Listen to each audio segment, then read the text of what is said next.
Glad everybody's out this evening. Certainly appreciate that. It's been a good day. We have a chance of rain this coming week, so that's all good. We'll be delighted when that comes our way.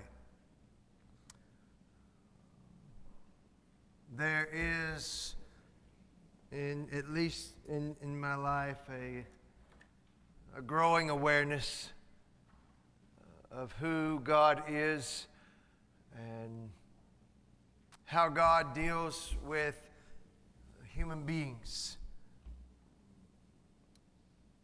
Sometimes God gets a bad rap.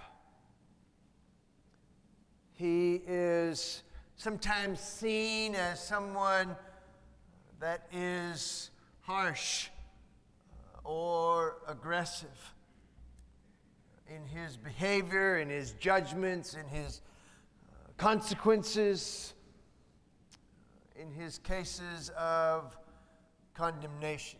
Sometimes the world can kind of monkey with your idea about the Father. I may have alluded, but I heard it again, so I'm going to repeat it again. On the YouTube station there that I'm listening to, they keep running this same exact ad where this gruff guy comes across and he looks of military, good build, tight, lean haircut. He's sharp in his words and precise in what he has to say. And basically what his little plea is in association with the idea of patriotism. And he begins to talk about what is required of patriotism and what it really means to be a patriot. And he lists several different things that shouldn't be labeled if you are really someone that is focused on patriotism, gender issues or sexuality, culture, creeds, etc. And at the end of this little 30-second commercial, a very tough guy looks straight into the camera and he says, and the reason he leads up, some of you have heard it, the reason that this should be is this singular sentence. Because, he says, love has no labels. Love has no labels. And see, when you hear that, it's like, oh yeah, that is so true. You're exactly right. Love is just supposed to be me foaming over the mouth over you and you doing the same for me. And there's no labels, there's no name calling, there's no association, there's no guilt, there's nothing, because love doesn't ever label like that. Well, I'm telling you, if you listen to that guy even 12 times, at the end of his session, I guarantee you're going to lean in your mind unless there is some place to which we come back, to where we land, unless there is subverting some of this idealistic truth that the world wants to present to us, unless we have some kind of basis for reaching those decisions, then we stand to be thrown here and there. And if we're not cautious, we ourselves, even Christian people, might even find ourselves in such scenarios.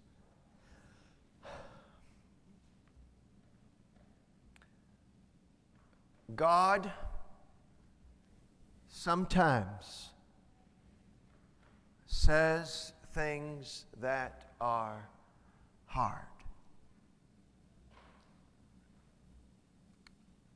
Turn to Ezekiel chapter 16.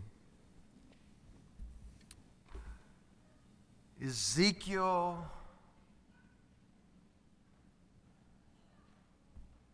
chapter 16. God is speaking to his own people, okay? His own people.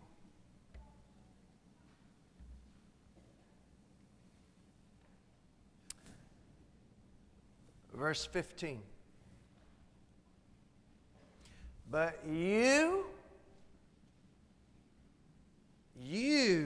trusted in your beauty, and you used your fame to become a prostitute. You lavished your favors on anyone who passed by, and your beauty became his. You took some of your garments to make gaudy high places where you carried out your prostitution. Such things should not happen, nor should they even occur. You also took the fine jewelry I gave you, the jewelry I made of gold and silver, and you made for yourself a male idol and engaged in prostitution with them. You took your embroidered clothes to put on the idols, and you offered my oil and incense before them. Also, the food I provided for you, the fine flour, olive oil, the honey I gave you to eat, you offered as a fragrant offering before them. This is what happened, declared the sovereign Lord. You took your sons and daughters, whom you bore to me, and sacrificed them as food to idols. Was your prostitution not enough? You slaughtered my children and sacrificed them to the idols. In your detestable practices and your prostitution, you did not remember the days of your youth when you were naked and bare, kicking about in your blood. Woe, woe to you, declares the sovereign Lord. In addition to all your other wickedness, you built a mound for yourself and made a lofty shrine in every public square. At the head of every street, you built your lofty shrine and degraded your beauty, offering your body with increasing promiscuity to anyone who passed by. You engaged in prostitution with the Egyptians, your lustful neighbors, and provoked me to anger with your increasing promiscuity. So I stretched out my hand against you and reduced your territory. I gave you over to the greed of your enemies, the daughters of Philistines, who were shocked by your lewd conduct. You engaged in prostitution with the Assyrians too, because you were insatiable. And even after that, you were not satisfied. Then you increased your promiscuity to include Babylonia, a land of merchants. But even with this, you were not satisfied. How weak-willed you are, declares the sovereign Lord, when you do all these things, acting like a brazen prostitute. When you built your mounds at the head of every street and you made your lofty shrines in every public square, you were unlike a prostitute because you scorned payment. You adulterous wife, you prefer strangers to your own husband. Every prostitute receives a fee, but you give gifts to all your lovers, bribing them to come to you from everywhere for your illicit favors. So in your prostitution, you are the opposite of others. No one runs after you for your favors. You're the very opposite. You give payment and none is given to you. Therefore, you prostitute, hear the word of the Lord. This is what the sovereign Lord says. Because you poured out your wealth and exposed your nakedness in your promiscuity with your lovers, and because of your detestable idols, and because you gave them your children's blood, therefore I am going to gather all your lovers with whom you found pleasure, those you loved as well as those you hated. I will gather them against you from all around and will strip you in front of them that they may see your nakedness. I will sentence you to the punishment of women who commit adultery, who shed blood. I will bring upon you the blood vengeance of my wrath and jealous anger. Then I will hand you over to your lovers, and they will tear down your mounds and destroy your lofty shrines. They will strip you of your clothes, take your fine jewelry, leave you naked and bare. They will bring a mob. They will bring a mob against you, and they will hack you to pieces with a sword. They will burn down your houses and inflict punishment on you in the sight of many women. I will put a stop to your prostitution, and you will no longer pay your lovers. Then my wrath against you will subside, and my jealous anger will turn away from you. I will be calm and no longer angry. See, it's passages just like this, okay? That the world takes and they, oh, really? So God got angry with his people. And he is punishing them because they are fornicating, which just simply, I don't know that they were committing sexual immorality. That's not really the issue at hand. It's what Chris has been talking about on Wednesday night. The issue is idolatry. God's own people were selling themselves out, not even for a price, but the idea, the essence of selling themselves out in utter prostitution to idols. And God comes and through Ezekiel brings a message of, let me have your undivided attention. And it's brutal. It's right in your I can't get away from it space. This is what you did. This is what I am going to bring about.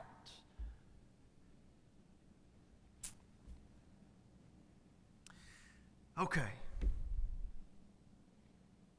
How do you justify a God like that? How do you turn around and look that God in the face and say, that is one righteous God? How do you do that?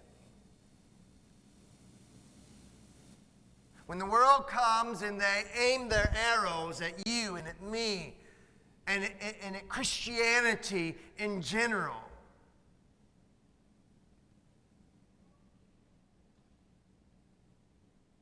what is our defense to such a thing?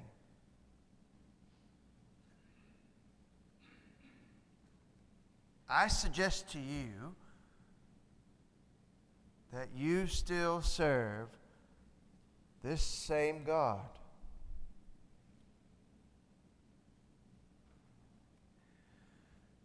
Now, let's back up and let's put a little context on what we have read.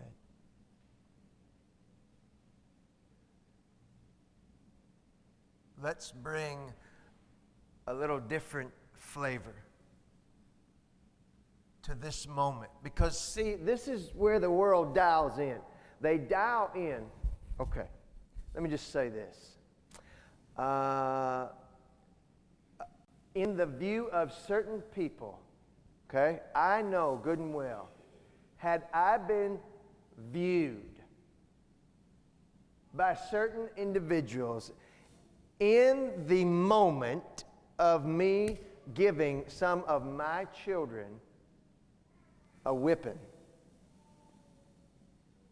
social services would have been called. That's not a joke.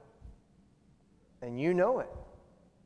In the eye of certain individuals, if they had just dialed in right there, come in, judge the moment, only what we're seeing, this is the moment, the father has the belt, it's above his shoulder, he is plowing it over a boy who has been over the bed. I won't tell you which one. If that moment had been photographed, run in the paper, an editorial would have been written. Perhaps the preacher needs to read, you know the deal here. That can be looked at, viewed, interpreted, whatever, only in that light. And a negative understanding of the love that I have for my kids, love enough to discipline them, could have been seen in a completely different light. It's true. It's true. I think, just like that, when you go to the Bible and you just find God punching somebody in the face and you say, look here, what am I going to do with that? Of course it looks obnoxious, because we're not even dialed into the complete context or the setting of what is going on here. What's happening here? All we're doing is we've got a snap picture of God with his hand up and a belt in his hand, and he's got Israel bent over the bed. And it looks brazen. It looks obnoxious. And somebody that's writing for some liberal magazine says, look at this. Christians love this kind of God who beats his own children. And then you say, well, does he? And then the guy who's writing the paper says, God shouldn't beat his own children. That's what that man ought to do to himself.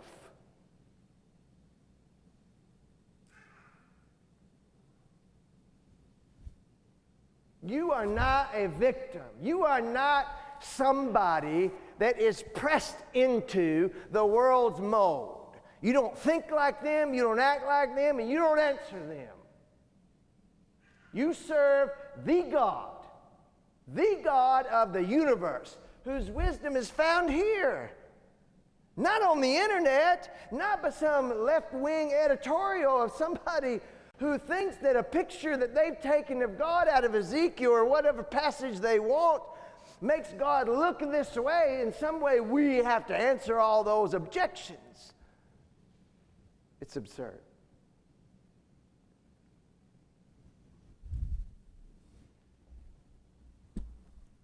Nevertheless, for those who are listening, there is further evidence. Chapter 16, verse 1.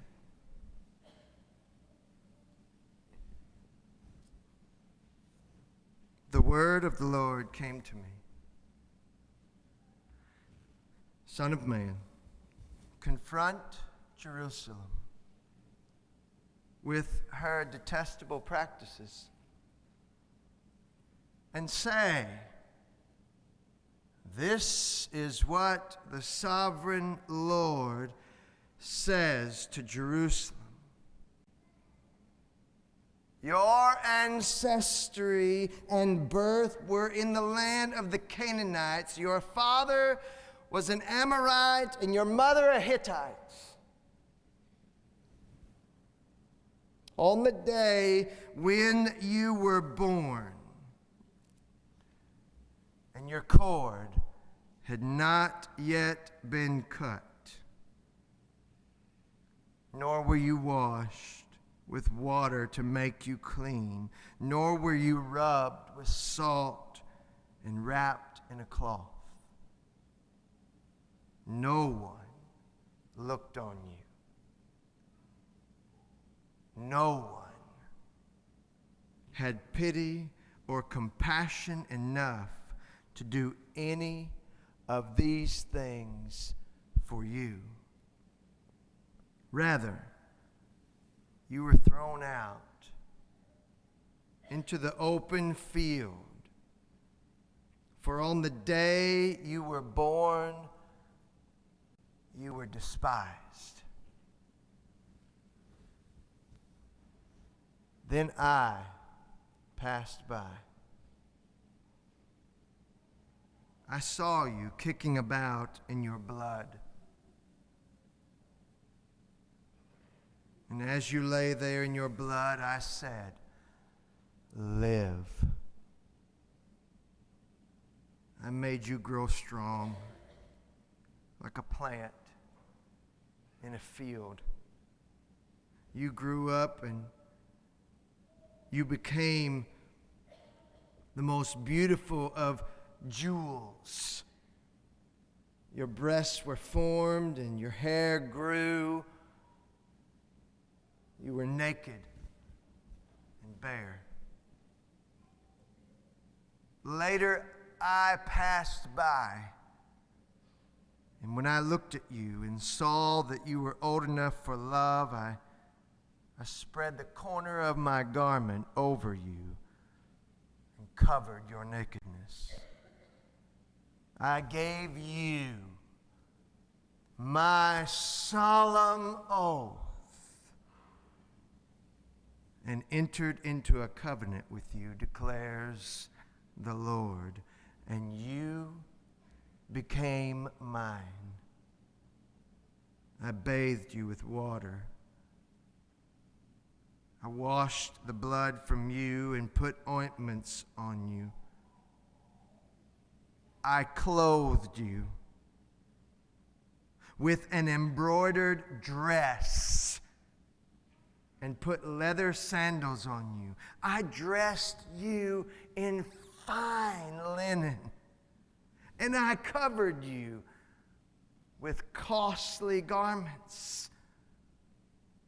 I adorned you with jewelry, bracelets on your arms, a necklace around your neck. I put a ring on your nose, earrings in your ears, and a beautiful crown on your head. So you were adorned with gold and silver, and clothes were of fine linen and costly fabric, embroidered cloth. Your food was fine flour, honey, and olive oil. You became beautiful and rose to be a queen. Your fame spread among the nations on account of your beauty, because the splendor I had given you made your beauty perfect, declares the Lord. Now, do you see what God is saying?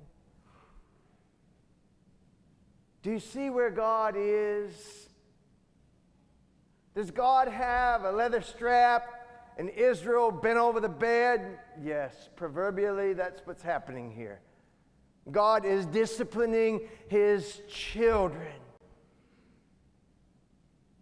But look at the love drippings that are happening in the first 14 verses. That's all it is. It is a love story of God saying to Israel again and again and again, I have rescued you, I have come to you, I have been there, I have wiped your backside when you didn't even know you needed it done.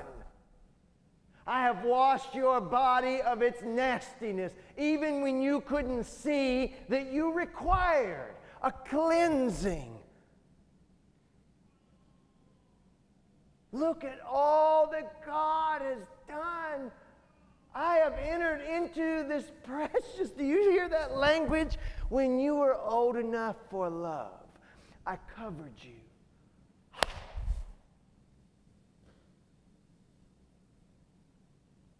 I covered your nakedness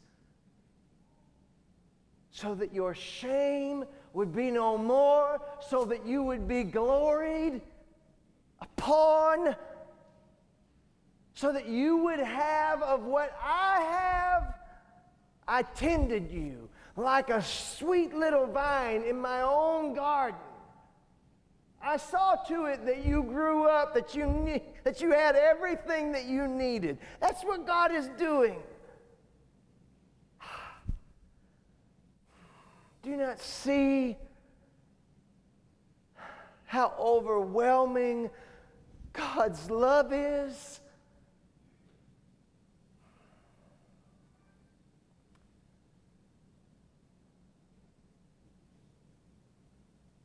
Is God everything that you read in this chapter?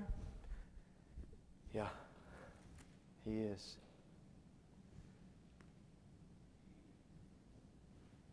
Powerfully, though, even though there is all this punishment,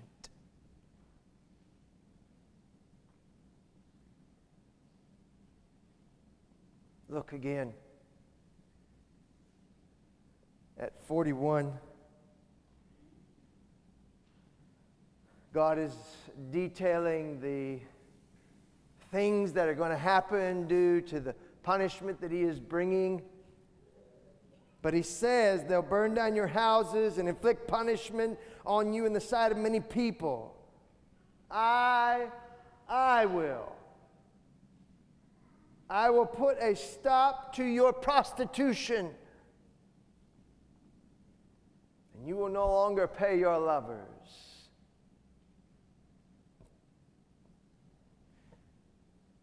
Then my wrath against you will subside, and my jealous anger will be turned away from you. I will be calm and no longer angry.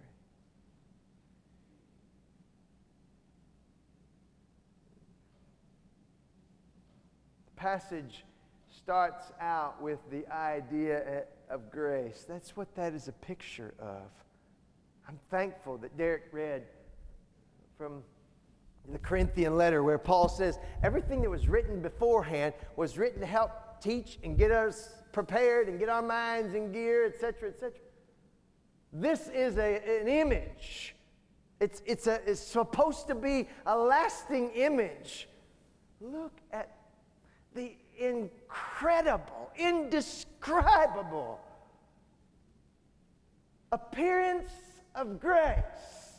There you were, kicking in your own blood. Nobody even tied off your umbilical cord. You ever seen a baby like that in the hospital? Anybody? That didn't have attention given to the... That's one of the first things you do. This poor baby Israel, in his own blood. No one had even tended to the cord. No one had washed. No one had salted. No one had wrapped. No one cared. As Israel grew, she became ready for a husband.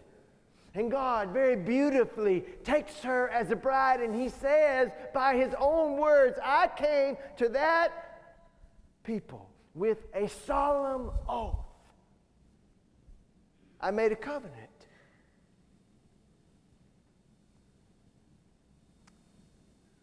See, when you invest so much of yourself into something like that, kids is the closest thing.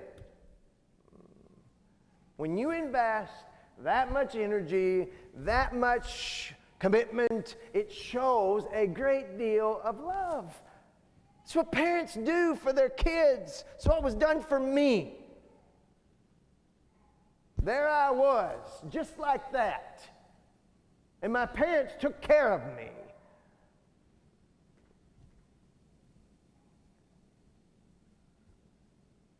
God is trying to communicate. And He's trying to say, yes, I am a God who disciplines. That's why the Hebrew writer said, hey, if God disciplines you in Hebrews chapter 12, don't put your hands up and say, not me.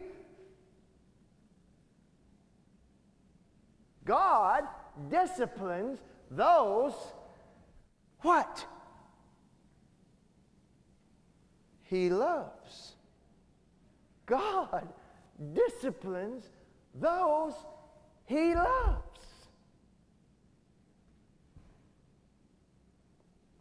Oh, come on. You know good and well when you were 6 years old and your dad strapped you to a tree and wore you out from the back of the neck down to the ankles, you questioned His love. You did. Don't act like you didn't. But you were just being a baby. You didn't understand it. Now that you're a grown-up, that image is much clearer in your mind. You appreciate that difficulty and that consequence that your father brought into your life because it's trained you very well because of it. God disciplines those He loves.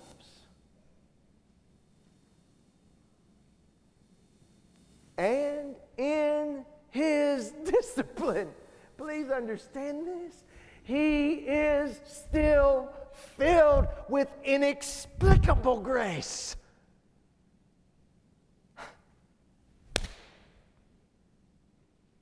Do we not see that? Have you not done that with your own kids?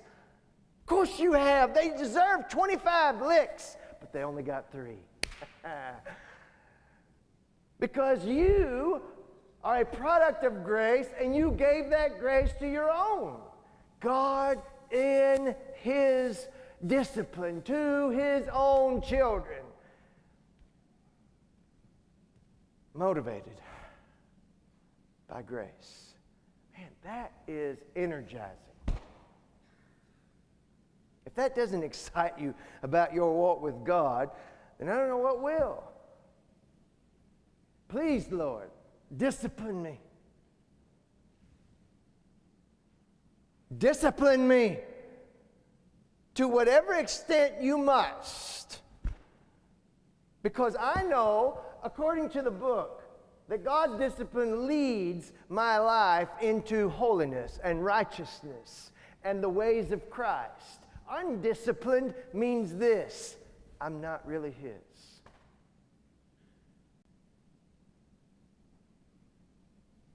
Open the door and embrace the goodness of God seen in this discipline. I tell you, there are snapshots that are taken of God that are unfairly labeled by someone who is rewriting their own view of the scene.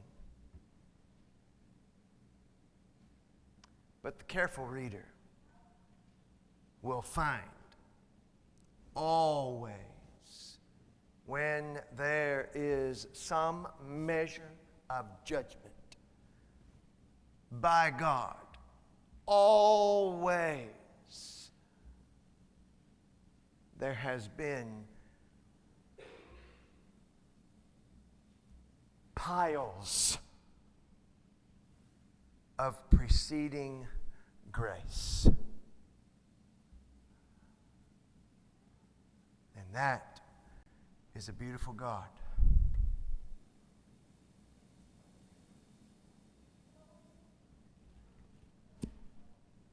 We serve a God.